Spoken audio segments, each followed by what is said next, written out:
So now that it's October and we're getting so close to Halloween, I thought it'd be the perfect opportunity to review the right horror movie related to this holiday. That's right, it's time to review John Carpenter's Halloween 1978. First and foremost, I want to tell you that I was incredibly hyped for this film. Not only is this a horror classic from the 1970s, but easily, in my opinion, one of the absolute best horror movies ever made. Not to mention that it grossed more than $47 million on a really low budget of just $325,000. And so this video is here to demonstrate not just my thoughts on the movie, but also why this is one of the best of the best. Let's begin with the plot. But first, this movie contains some pretty violent scenes, so this video is not suitable for children. The movie centers on a horror mystery about this boy named Michael Myers. Just keep in mind that we're not talking about the actor with that very name. Anyway, on Halloween 1963, the kid just murders his sister for no reason whatsoever, and this is where the mystery already begins.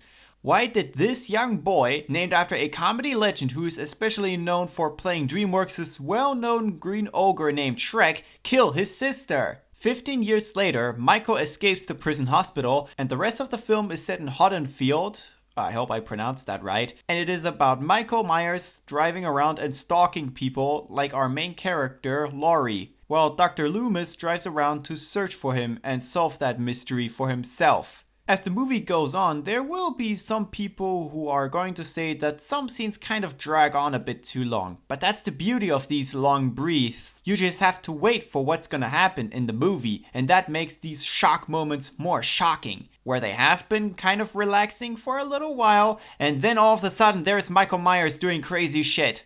Lastly, the movie, both surprisingly and unsurprisingly, ends on a cliffhanger, leaving all these unsolved questions regarding why did Michael become a serial killer, or what does he look like without the mask now as a grown man. Therefore, it shouldn't be a surprise that they made not one, not two, not three, not four, but 5 Halloween sequels. My god, as if Sharknado isn't the only one to have that number of sequels. And by the way, no, I haven't seen any of the sequels yet, but since I rewatched the original for this review, I am gonna take the opportunity very soon. Now let's talk about the acting for a little bit. Well, the acting is great, and even the child actors managed to pull it off well. Also, there are 2 actors that were possibly the best ones in the entire film. The first one being Jamie Lee Curtis. After a few small appearances on television episodes, this is her first role in a theatrical feature film.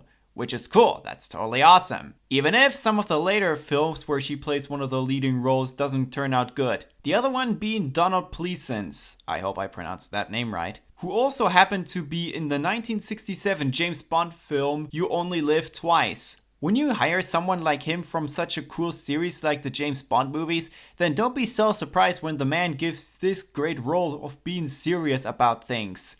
What else? Well, for a movie made in the late 70s, the cinematography was really well done, especially where they have one long take at the beginning of the movie after the opening credits. That was excellent. The music here isn't just some of the most memorable from a horror film, but also seriously spot on.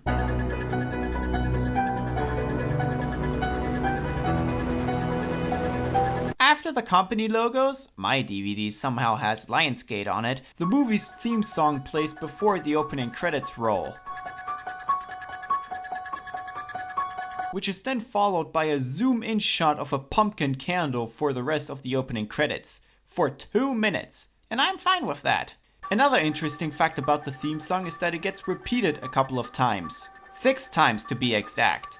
As much as people want to say that it gets on their nerves because it gets repetitive, in this movie it surprisingly works. Overall, Halloween 1978 is definitely a horror movie to check out. If you really are into horror movies, into classic B movies, or even scary holiday themed movies, even if they aren't related to children, then go ahead and watch this. Nobody and nothing is holding you back from it. My ratings for this thing are definitely a 10 out of 10. See you later, dudes.